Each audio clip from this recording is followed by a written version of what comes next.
براءة من الله ورسوله إلى الذين عاهدتم من المشركين فسيحوا في الأرض 4 أشهر واعلموا أنكم غير معجز الله وأن الله مخزي الكافرين وأذان من الله ورسوله إلى الناس يوم الحج الأكبر أن الله بريء من المشركين ورسوله فإن تبتم فهو خير لكم وإن توليتم فاعلموا أنكم غير معجز الله وبشر الذين كفروا بعذاب أليم إلا الذين عاهدتم من المشركين ثم لم ينقصوكم شيئا ولم يظاهروا عليكم أحدا فأتموا إليهم عهدهم إلى مدتهم إن الله يحب المتقين فإذا انسلخ الأشهر الحرم فاقتلوا المشركين حيث وجدتموهم وخذوهم واحصروهم واقعدوا لهم كل مرصد فإن تابوا وأقاموا الصلاة وآتوا الزكاة فخلوا سبيلهم إن الله غفور رحيم وإن أحد من المشركين استجارك فأجره حتى يسمع كلام الله ثم أبلغه مأمنه ذلك بأنهم قوم لا يعلمون كيف يكون للمشركين عهد عند الله وعند رسوله إلا الذين عاهدتم عند المسجد الحرام فما استقاموا لكم فاستقيموا لهم إن الله يحب المتقين كيف وإن يظهروا عليكم لا يرقبوا فيكم إلا ولا ذمة يرضونكم بأفواههم وتأبى قلوبهم وأكثرهم فاسقون اشتروا بآيات الله ثمنا قليلا فصدوا عن سبيله إنهم ساء ما كانوا يعملون لا يرقبون في مؤمن إلا ولا ذمة وأولئك هم المعتدون فإن تابوا وأقاموا الصلاة وآتوا الزكاة فإخوانكم في الدين ونفصل الآيات لقوم يعلمون وإن نكثوا أيمانهم من بعد عهدهم وطعنوا في دينكم فقاتلوا أئمة الكفر إنهم لا أيمان لهم لعلهم ينتهون ألا تقاتلون قوما نكثوا أيمانهم وهموا بإخراج الرسول وهم بدؤوكم أول مرة أتخشونهم فالله أحق أن تخشوه إن كنتم مؤمنين قاتلوهم يعذبهم الله بأيديكم ويخزهم وينصركم عليهم ويشف صدور قوم مؤمنين ويذهب غيظ قلوبهم ويتوب الله على من يشاء والله عليم حكيم أم حسبتم أن تتركوا ولما يعلم الله الذين جاهدوا منكم ولم يتخذوا من دون الله ولا رسوله ولا المؤمنين وليجة والله خبير بما تعملون ما كان للمشركين أن يعمروا مساجد الله شاهدين على أنفسهم بالكفر أولئك حبطت أعمالهم وفي النار هم خالدون إنما يعمر مساجد الله من آمن بالله واليوم الآخر وأقام الصلاة وآتى الزكاة ولم يخش إلا الله فعسى أولئك أن يكونوا من المهتدين أجعلتم سقاية الحاج وعمارة المسجد الحرام كمن آمن بالله واليوم الآخر وجاهد في سبيل الله لا يستوون عند الله والله لا يهدي القوم الظالمين الذين آمنوا وهاجروا وجاهدوا في سبيل الله بأموالهم وأنفسهم أعظم درجة عند الله وأولئك هم الفائزون يبشرهم ربهم برحمة منه ورضوان وجنات لهم فيها نعيم مقيم خالدين فيها أبدا إن الله عنده أجر عظيم يا أيها الذين آمنوا لا تتخذوا آباءكم وإخوانكم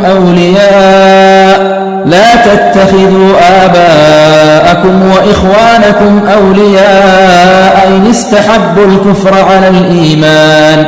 ومن يتولهم منكم فأولئك هم الظالمون قل إن كان آباؤكم وأبناؤكم وإخوانكم وأزواجكم وعشيرتكم وأموال اقترفتموها وتجارة تخشون كسادها ومساكن ترضونها أحب إليكم من الله ورسوله وجهاد في سبيله فتربصوا حتى يأتي الله بأمره والله لا يهدي القوم الفاسقين لقد نصركم الله في مواطن كثيرة ويوم حنين إذ أعجبتكم كثرتكم فلم تغن عنكم شيئا وضاقت عليكم الأرض بما رحبت ثم وليتم مدبرين ثم أنزل الله سكينته على رسوله وعلى المؤمنين وأنزل جنودا لم تروها وعذب الذين كفروا وذلك جزاء الكافرين ثم يتوب الله من بعد ذلك على من يشاء والله غفور رحيم يا أيها الذين آمنوا إنما المشركون نجس فلا يقربوا المسجد الحرام بعد عامهم هذا وإن خفتم عيلة فسوف يغنيكم الله من فضله إن شاء إن الله عليم حكيم قاتلوا الذين لا يؤمنون بالله ولا باليوم الآخر ولا يحرمون ما حرم الله ورسوله ولا يدينون دين الحق من الذين أوتوا الكتاب حتى يعطوا الجزية عن يد وهم صاغرون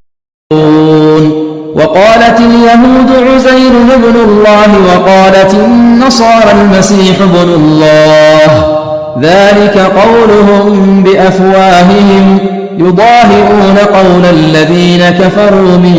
قبل قاتلهم الله أنى يؤفكون اتخذوا أحبارهم ورهبانهم أربابا من دون الله والمسيح ابن مريم وما أمروا إلا ليعبدوا إلها واحدا لا إله إلا هو سبحانه عما يشركون يريدون أن يطفئوا نور الله بأفواههم ويأبى الله إلا أن يتم نوره ولو كره الكافرون هو الذي أرسل رسوله بالهدى ودين الحق ليظهره على الدين كله ولو كره المشركون يا أيها الذين آمنوا إن كثيرا من الأحبار والرهبان ليأكلون أموال الناس بالباطل ويصدون عن سبيل الله والذين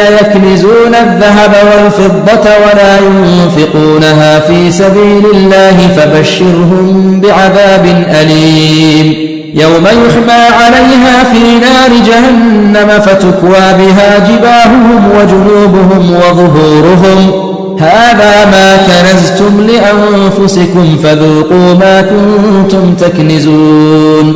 إن عدة الشهور عند الله 12 شهرا في كتاب الله يوم خلق السماوات والأرض يوم خلق السماوات والأرض منها 4 حرم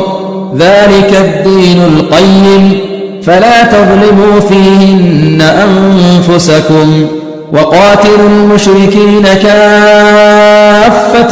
كما يقاتلونكم كافة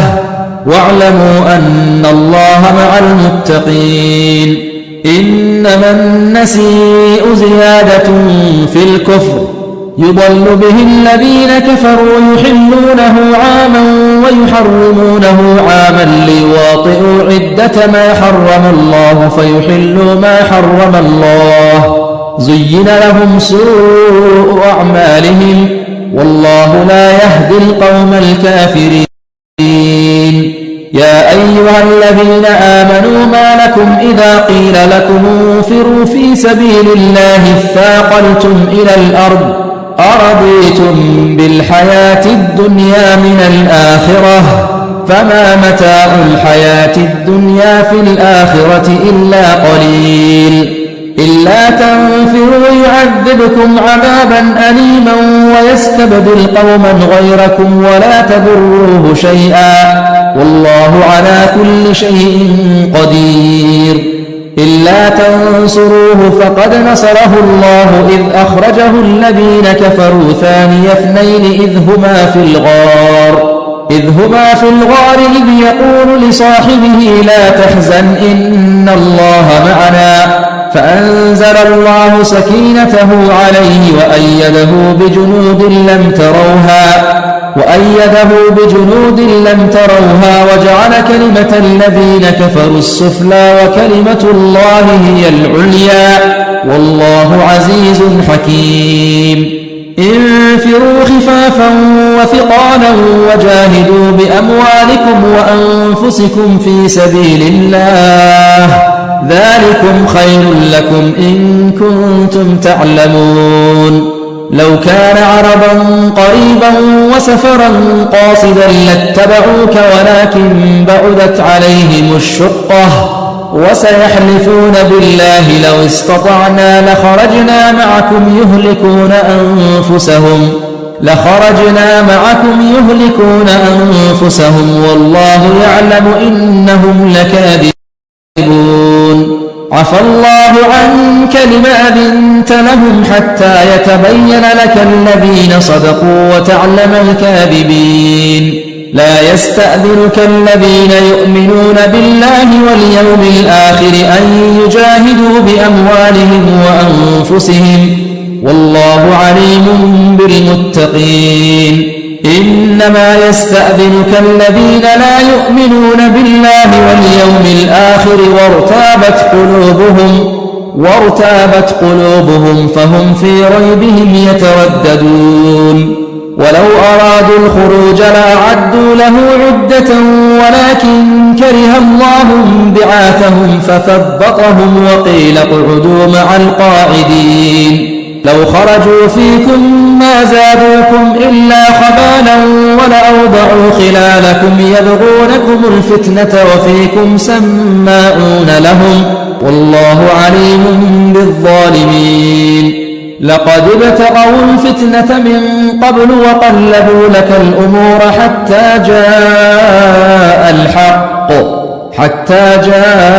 الحق وظهر أمر الله وهم كارهون ومنهم من يقول ائذن لي ولا تفتني ألا في الفتنة سقطوا وإن جهنم لمحيطة بالكافرين إن تصبك حسنة تسؤهم وإن تصبك مصيبة يقولوا قد أخذنا أمرنا من قبل ويتولوا وهم فرحون قل لن يصيبنا إلا ما كتب الله لنا هو مولانا وعلى الله فليتوكل المؤمنون قل هل تربصون بنا إلا إحدى الحسنيين ونحن نتربص بكم أن يصيبكم الله بعذاب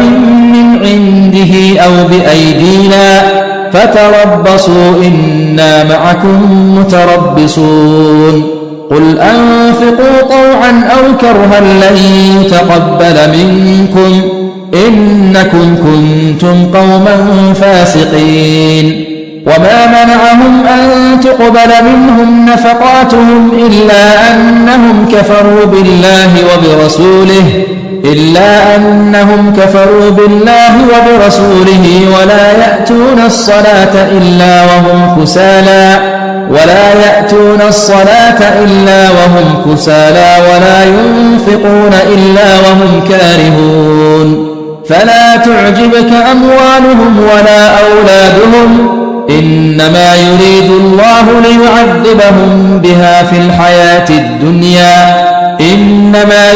الله ليعذبهم بها في الحياة الدنيا وتزهق أنفسهم وهم كافرون ويحلفون بالله إنهم لمنكم وما هم منكم ولكنهم قوم يفرقون لو يجدون ملجأ أو مغارات أو مدخلا لولوا إليه وهم يجمحون ومنهم من يلمزك في الصدقات فإن أعطوا منها رضوا وإن لم يعطوا منها إذا هم يسخطون ولو أنهم رضوا ما آتاهم الله ورسوله وقالوا حسبنا الله سيؤتينا الله من فضله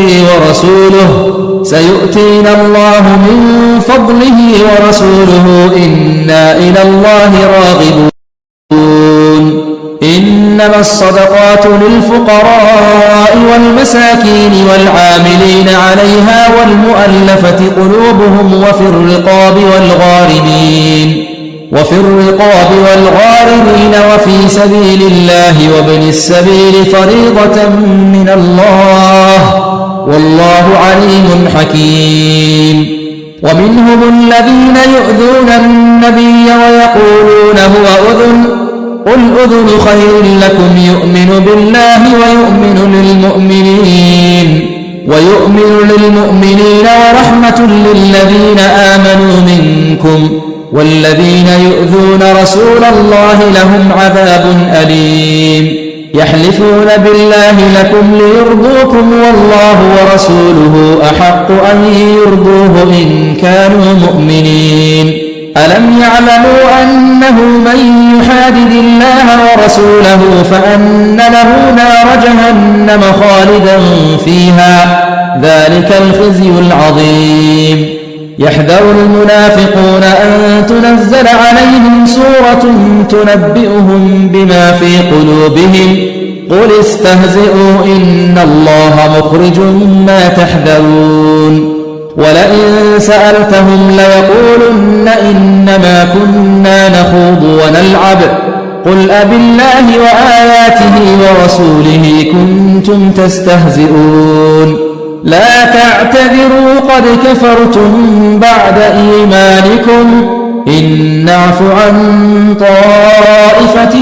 منكم نعذب طائفة بأنهم كانوا مجرمين المنافقون والمنافقات بعضهم من بعض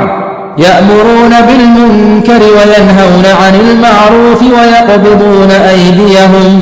نسوا الله فنسيهم إن المنافقين هم الفاسقون وعد الله المنافقين والمنافقات والكفار نار جهنم خالدين فيها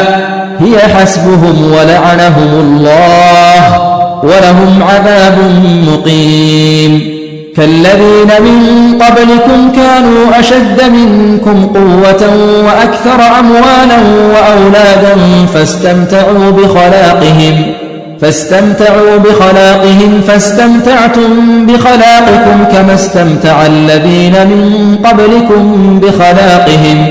كما استمتع الذين من قبلكم بخلاقهم وخضتم كالذي خاضوا أولئك حبطت أعمالهم في الدنيا والآخرة وأولئك هم الخاسرون ألم يأتهم نبأ الذين من قبلهم قوم نوح وعاد وثمود وقوم إبراهيم وأصحاب مدين والمؤتفكات أتتهم رسلهم بالبينات فما كان الله ليظلمهم ولكن كانوا أنفسهم يظلمون. والمؤمنون والمؤمنات بعضهم أولياء بعض يأمرون بالمعروف وينهون عن المنكر ويقيمون الصلاة ويؤتون الزكاة ويطيعون الله ورسوله أولئك سيرحمهم الله إن الله عزيز حكيم. وعد الله المؤمنين والمؤمنات جنات تجري من تحتها الأنهار خالدين فيها ومساكن طيبة في جنات عدن ورضوان من الله أكبر ذلك هو الفوز العظيم. يا أيها النبي جاهد الكفار والمنافقين واغلظ عليهم ومأواهم جهنم وبئس المصير. يحلفون بالله ما قالوا ولقد قالوا كلمة الكفر وكفروا بعد إسلامهم وهموا بما لم ينالوا وما نقموا إلا أن أغناهم الله ورسوله من فضله فإن يتوبوا يك خيرا لهم وإن يتولوا يعذبهم الله عذابا أليما في الدنيا والآخرة وما لهم في الأرض من ولي ولا نصير. ومنهم من عاهد الله لئن آتانا من فضله لنصدقن ولنكونن من الصالحين فلما آتاهم من فضله بخلوا به وتولوا وهم معرضون فأعقبهم نفاقا في قلوبهم إلى يوم يلقونه بما أخلفوا الله ما وعدوه وبما كانوا يكذبون. ألم يعلموا أن الله يعلم سرهم ونجواهم وأن الله علام الغيوب. الذين يلمزون المطوعين من المؤمنين في الصدقات والذين لا يجدون إلا جهدهم فيسخرون منهم سخر الله منهم ولهم عذاب أليم. استغفر لهم أو لا تستغفر لهم إن تستغفر لهم 70 مرة فلن يغفر الله لهم ذلك بأنهم كفروا بالله ورسوله والله لا يهدي القوم الفاسقين. فرح المخلفون بمقعدهم خلاف رسول الله وكرهوا أن يجاهدوا بأموالهم وأنفسهم في سبيل الله وقالوا لا تنفروا في الحر قل نار جهنم أشد حرا لو كانوا يفقهون. فليضحكوا قليلا وليبكوا كثيرا جزاء بما كانوا يكسبون. فإن رجعك الله إلى طائفة منهم فاستأذنوك للخروج فقل لن تخرجوا معي أبدا ولن تقاتلوا معي عدوا إنكم رضيتم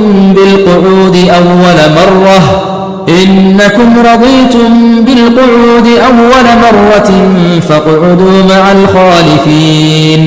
ولا تصل على أحد منهم مات أبدا ولا تقم على قبره إنهم كفروا بالله ورسوله وماتوا وهم فاسقون. ولا تعجبك أموالهم وأولادهم إنما يريد الله أن يعذبهم بها في الدنيا وتزهق أنفسهم وهم كافرون. وإذا أنزلت سورة أن آمنوا بالله وجاهدوا مع رسوله استأذنك أولو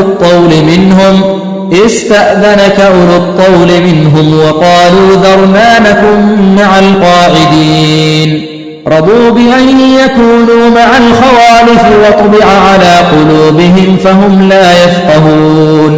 لكن الرسول والذين آمنوا معه جاهدوا بأموالهم وأنفسهم وأولئك لهم الخيرات وأولئك هم المفلحون. أعد الله لهم جنات تجري من تحتها الأنهار خالدين فيها، ذلك الفوز العظيم. وجاء المعذرون من الأعراب ليؤذن لهم وقعد الذين كذبوا الله ورسوله سيصيب الذين كفروا منهم عذاب أليم. ليس على الضعفاء ولا على المرضى ولا على الذين لا يجدون ما ينفقون حرج إذا نصحوا لله ورسوله ما على المحسنين من سبيل والله غفور رحيم. ولا على الذين إذا ما أتوك لتحملهم قلت لا أجد ما أحملكم عليه تولوا وأعينهم تفيض من الدمع حزنا ألا يجدوا ما ينفقون. إنما السبيل على الذين يستأذنونك وهم أغنياء رضوا بأن يكونوا مع الخوالف وطبع الله على قلوبهم فهم لا يعلمون. يعتذرون إليكم إذا رجعتم إليهم قل لا تعتذروا لن نؤمن لكم قد نبأنا الله من أخباركم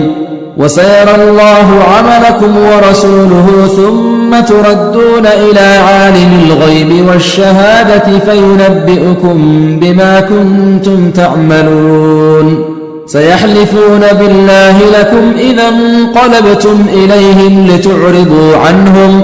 فأعرضوا عنهم إنهم رجس ومأواهم جهنم جزاء بما كانوا يكسبون. يحلفون لكم لترضوا عنهم فإن ترضوا عنهم فإن الله لا يرضى عن القوم الفاسقين. الأعراب أشد كفرا ونفاقا وأجدر أن لا يعلموا حدود ما أنزل الله على رسوله والله عليم حكيم. ومن الأعراب من يتخذ ما ينفق مغرما ويتربص بكم الدوائر عليهم دائرة السوء والله سميع عليم. ومن الأعراب من يؤمن بالله واليوم الآخر ويتخذ ما ينفق قربات عند الله وصلوات الرسول ألا إنها قربة لهم سيدخلهم الله في رحمته إن الله غفور رحيم. والسابقون الأولون من المهاجرين والأنصار والذين اتبعوهم بإحسان رضي الله عنهم ورضوا عنه وأعد لهم جنات تجري تحتها الأنهار خالدين فيها أبدا ذلك الفوز العظيم. وممن حولكم من الأعراب منافقون ومن أهل المدينة مردوا على النفاق لا تعلمهم نحن نعلمهم سنعذبهم مرتين ثم يردون إلى عذاب عظيم. وآخرون اعترفوا بذنوبهم خلطوا عملا صالحا وآخر سيئا عسى الله أن يتوب عليهم إن الله غفور رحيم. خذ من أموالهم صدقة تطهرهم وتزكيهم بها وصل عليهم إن صلاتك سكن لهم والله سميع عليم. ألم يعلموا أن الله هو يقبل التوبة عن عباده ويأخذ الصدقات وأن الله هو التواب الرحيم. وقل اعملوا فسيرى الله عملكم ورسوله والمؤمنون وستردون إلى عالم الغيب والشهادة فينبئكم بما كنتم تعملون وآخرون مرجون لأمر الله إما يعذبهم وإما يتوب عليهم والله عليم حكيم والذين اتخذوا مسجدا ضرارا وكفرا وتفريقا بين المؤمنين وإرصادا لمن حارب الله ورسوله من قبل وليحلفن إن أردنا إلا الحسنى والله يشهد إنهم لكاذبون لا تقم فيه أبدا لمسجد أسس على التقوى من أول يوم أحق أن تقوم فيه رجال يحبون أن يتطهروا والله يحب المطهرين أفمن أسس بنيانه على تقوى من الله ورضوان خير أم من أسس بنيانه على شفا جرف نار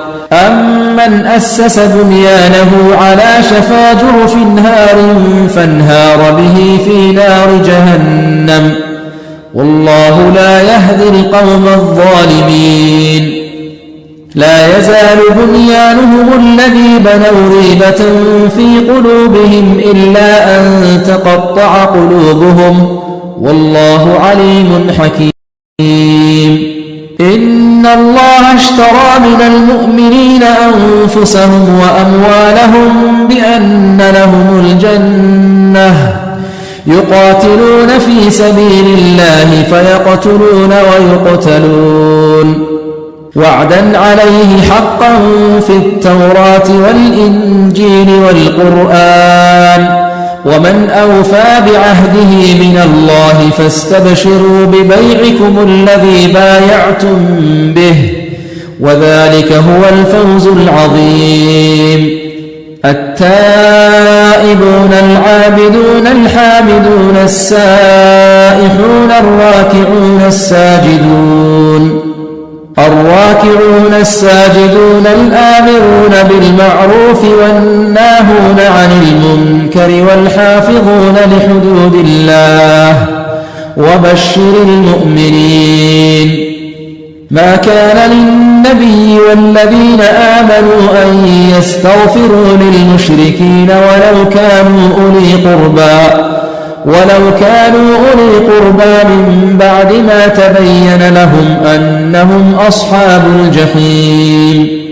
وما كان استغفار إبراهيم لأبيه إلا عن موعدة وعدها إياه فلما تبين له أنه عدو لله تبرأ منه إن إبراهيم لأواه حليم وما كان الله ليضل قوما بعد إذ هداهم حتى يبين لهم ما يتقون إن الله بكل شيء عليم إن الله له ملك السماوات والأرض يحيي ويميت وما لكم من دون الله من ولي ولا نصير لقد تاب الله على النبي والمهاجرين والأنصار الذين اتبعوه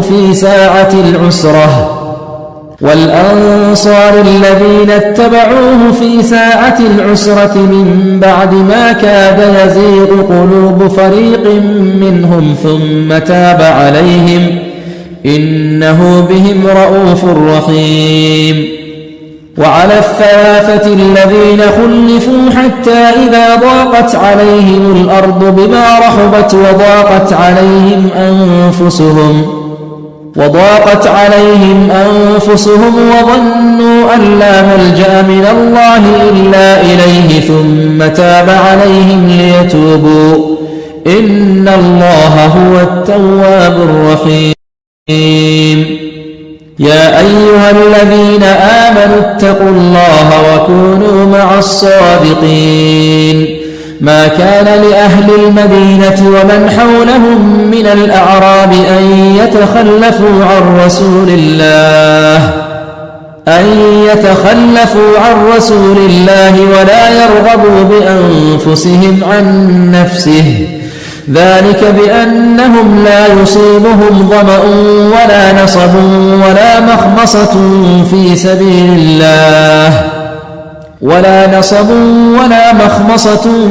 سبيل الله ولا يطعون موطئا يغيظ الكفار ولا ينالون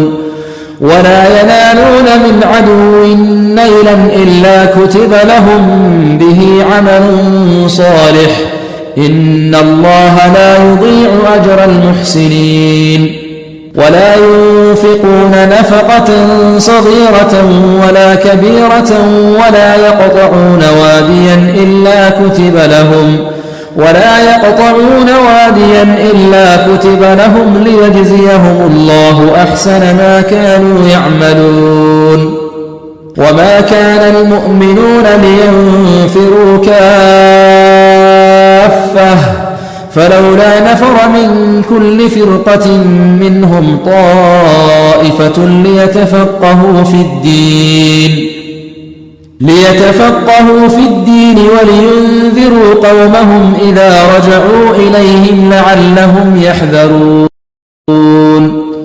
يا أيها الذين آمنوا قاتلوا الذين يلونكم من الكفار وليجدوا فيكم غلظة واعلموا أن الله مع المتقين. وإذا ما أنزلت سورة فمنهم من يقول أيكم زادته هذه إيمانا، فأما الذين آمنوا فزادتهم إيمانا وهم يستبشرون، وأما الذين في قلوبهم مرض فزادتهم رجسا إلى رجسهم وماتوا وهم كافرون. أولا يرون أنهم يفتنون في كل عام مرة أو مرتين ثم لا يتوبون ولا هم يذكرون. وإذا ما أنزلت سورة نظر بعضهم إلى بعض هل يراكم من أحد ثم انصرفوا، صرف الله قلوبهم بأنهم قوم لا يفقهون. لقد جاءكم رسول من أنفسكم عزيز عليه ما عنتم حريص عليكم بالمؤمنين رؤوف رحيم. فإن تولوا فقل حسبي الله لا إله إلا هو عليه توكلت وهو رب العرش العظيم.